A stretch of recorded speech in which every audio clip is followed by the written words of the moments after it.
आज की मूवी में हम बात करने वाले हैं 15 साल लड़की की जिसका नाम होता है जेन। जेन बहुत ही ज़्यादा गर्म होती है और ये अपने स्कूल से वेकेशन बताने के लिए कश्ती में आ रही होती है। वहीं से टोनी नाम के एक अमीर आदमी से मोहब्बत हो जाती है, जिसका काला कट्टा चूसने के लिए जेन क्या क्या करेगी ये हम इस वीडियो में जानेंगे।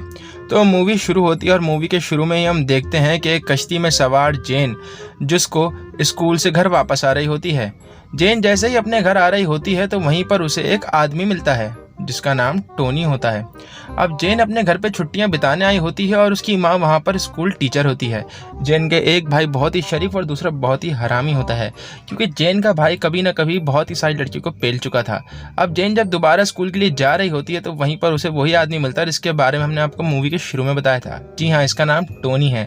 टोनी एक बहुत ही रईस आदमी होता है और इसे जेन के छोटे छोटे देख के पसंद आ जाते हैं और जेन टोनी से बातें करना शुरू कर देता है। वहीं पर जब ये लोग बात कर रहे होते हैं तो मालूम चलता है कि जेन और टोनी एक ही जगह पर जा रहे हैं, जिस पर टोनी उसको बोलता है कि वो उसे वहां पर छोड़ देगा। अब जैसे ही गाड़ी में अकेले लोग जा रहे होते हैं तो जेन के संतरों में खुजली होना शुरू हो जाती है। जेन भी इस चीज़ को भाप जाता है। टोनी वहीं पर अंदाज़ा लगा लेता है कि जेन की खुजली मिटाने के लिए उसे कुछ तो करना पड़ेगा। टोनी उसके हाथ पकड़ने की कोशिश करती है, लेकिन जेन उसको अपनी उम्र बताती है जो कि 17 साल थी। अब जेन ने हरामीपन इसलिए किया था ताकि टोनी उसको पेल ले, लेकिन टोनी तो सिर्फ ये चाहता था कि जेन 18 साल की निकले। लेकिन जैसे ही टोनी उसको छोड़ता है तो जेन वापस आती है और उसकी गाड़ी पर कड़क चुम्मा देती है, जिसके बाद टोनी ये समझ जाता है कि जेन की चूत में भी खुजली हो चुकी है और जेन का पिछवाड़ा भी उसका काला कट्टा लेने के लिए मचल रहा है। अब वहीं पर हम देखते हैं कि जेन बहुत ही ज़्यादा खुश होती है और हॉस्टल में डांस करना शुरू कर देती है। कि वहीं पर अगले दिन फिर से उसको टोनी मिलता है। अब टोनी उसे एक रूम में ले जाता है। रूम में ले जाने के बाद ही टोनी उससे बातें करना शुरू कर देता है। अब टोनी ने जेन को पेलने का पूरा इरादा बना लिया था, लेकिन वहीं पर कुछ ऐसा होता है कि टोनी की फटके जार हो जाती है, क्योंकि टोनी ये सोच रहा होता है कि अगर इस केस में अंदर चला गया तो लंबा ही अंदर जाऊंगा। लेकिन जेन के वो कपड़े उतार देता है। अब जेन के खूबसूरत काले संतरे नहीं बल्कि गोले संतरे देख के टोनी तो बेकाबू हो जाता है और जम के घपाघप करता है। अब ये सब कुछ में जेन को भी बहुत ही मज़ा आ रहा था और इसी सब कुछ करने में दिन दुगनी रात चुगनी तरक्की करने लग जाते हैं। कहीं कुछ होने ही वाला था कि वहीं पर टोनी जेन को एक दिन बताता है कि वो उससे शादी नहीं कर सकता, क्योंकि उसका बाप जो है वो बहुत ही ज़्यादा खतरनाक आदमी है और अगर टोनी ने जेन से शादी करी तो उसके सारे पैसे वो हड़प कर जाएगा। अब जेन उसको कोई भी रिजेक्ट नहीं करती, क्योंकि जेन तो लालची थी और जेन सिर्फ उसका लेना चाहती थी और उसके पैसे भी लेना चाहती थी।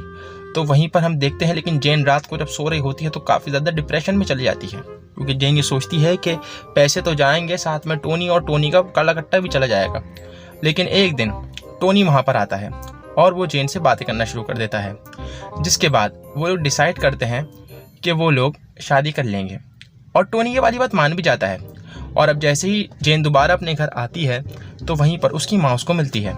अब उसकी माँ जेन से ये पूछती है कि भाई तू कहाँ गलत काम कराने गई थी और तेरे करतूत क्या चल रहे हैं। और वो उसको स्कूल का लेटर दिखाती है जिसमें हमें ये मालूम चलता है कि जेन तो अपने घर पे जा ही नहीं रही थी और ना वो स्कूल में थी। तो भाई जेन कहाँ पढ़ती, आपको तो मालूम है ना जेन कहाँ पढ़ती थी। चलो कहानी में आगे बढ़ते हैं। अब हम देखते हैं कि जेन जैसे अपनी माँ को बताती है कि वो टोनी नामी लड़के से मोहब्बत करने लगी है और उसका कट्टा भी काफ़ी लंबा है और उसका बैंक अकाउंट भी काफ़ी बड़ा है, तो जेन की माँ उसकी ये वाली बात सुन के इम्प्रेस हो जाती है, क्योंकि जेन की माँ की तो शुरू से ही ख्वाहिश थी कि भाई उसे कोई ऐसा दामाद मिल जाए जो कि उसकी बेटी को बड़ा सा दे भी और उसको खूब पैसा भी दे। और वहीं पर ये लोग खाना खाने चले जाते हैं।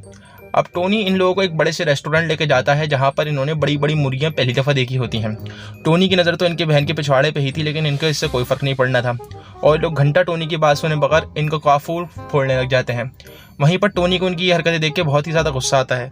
अब इनको घर पर ले जाने के बाद बिल देने के बाद टोनी ये सोच लेता है कि भाइयों अब तुमने जैसे मेरे खाने का गेम बजाया वैसे मैं तुम्हारी बहन का गेम बजाऊंगा, और टोनी धबाधप उनको घटाघट करके खूब पेलता है। अब जेन पिलने के बाद बहुत ही ज़्यादा खुश होती है, लेकिन वो टोनी से पैसों की मांग कर देती है। अब टोनी को क्या कमी थी पैसों की, टोनी भी फ़ौरन उनको 3-4 हज़ार रुपये फेंकता है और वो पैसा अपनी माँ को दे देती है। अब पैसा लेते ही उसकी माँ भी खुश हो जाती है, क्योंकि उसकी माँ को तो सिर्फ पैसा ही चाहिए था ना भाई, तो उसको तो घंटा फ़र्क नहीं पड़ना था कि टोनी कौन है और कौन नहीं। और इसी के बाद हम देखते हैं कि टोनी एक दिन जेन से मिलता है और वो उसको ये बताता है कि वो उसको अपनी माँ की अंगूठी दे रहा है। अब माँ की अंगूठी लेने के बाद तो जेन ये समझ ही जाती है कि कुछ ना कुछ करके टोनी उसको अंदर ही देगा, और इसी के साथ टोनी अपने बाप से बात करने आता है। अब वो अपने बुढ़िया बाप से बात करने जा रहा होता है जिसने भी काफ़ी बच्चियाँ पेली होती हैं, और वो उसको बोलता है कि मैं एक लड़की को पेल चुका हूँ और मुझे उसी से मोहब्बत है, और वो रोना भी शुरू कर देता है। लेकिन उसका बाप बोलता है भाई तू एक चाइनीज़ है और तेरे नसीब में गोरी अंग्रेज़ लड़की नहीं है, और इसी के साथ तेरी शादी भी सिर्फ चाइनीज़ से होगी। अब ये सब बातें टोनी जेन को बता रहा होता है। तो जेन ऐसा रिएक्ट मारती है कि भाइयों हमें तो कोई घंटा फ़र्क नहीं पड़ता, तू जा किसी से भी शादी कर, बस मुझे मेरा पैसा देता रहियो। तो बस यही वाली बात टोनी भी खुश उठाता है, लेकिन टोनी की भी आपस में फटी हुई होती है, क्योंकि टोनी की भी उसकी वो नरम चूत और नरम भोसड़े की आदत हो जाती है। जिसके बाद जेन की माँ जेन के पास जाती है, और वहीं पर जेन का जो हरामी भाई होता है, जो काफ़ी अब लड़कियां पेल चुका होता है, वो जेन की चाल देख कर ये समझ जाता है कि भाई कोई तो जेन की चाल में गड़बड़ है। अब वो उससे पूछता है कि क्या टोनी ने तुझे पेला था, जिसके बाद वो उसको मना कर देती है। अब टोनी की शादी दिखाई जाती है। टोनी की शादी हो रही होती है और जेन ये देख रही होती है कि जैसे टोनी का काला कट्टा उसने लिया था, वैसे ही कोई और भी उसका काला कट्टा लेगा। जिसके बाद हम मूवी में देखते हैं कि जेन एक बहुत ही ज़्यादा डिप्रेशन में हो जाती है, क्योंकि जेन को काफ़ी ज़्यादा टोनी के कट्टे की याद आ रही थी। और कुछ अरसे बाद का सीन दिखाया जाता है, जहाँ पर हम देखते हैं कि जो टोनी होता है वो एक कश्ती के बाहर होता है और जेन जो है वो कश्ती के अंदर थी। और जैसे ही जेन देखती है तो टोनी की गाड़ी वहाँ पर खड़ी हुई होती है। जेन ये समझ जाती है कि टोनी कहीं आसपास है और उसका काला कट्टा शायद इसको दोबारा से मिल ही जाएगा, क्योंकि ये समय बहुत बाद का जाता है और जेन वहाँ से चले जाती है। अब बहुत सालों बाद जब जेन एक राइटर बन जाती है, क्योंकि जेन यही करना चाहती थी, तो उसे टोनी की एक चिट्ठी मिलती है, जिसमें टोनी उसको बोलता है कि वो सिर्फ उसी से प्यार करता है। और इसके साथ ये कहानी यहीं पर ख़त्म हो जाती है। चैनल को सब्सक्राइब करना मत भूलिएगा।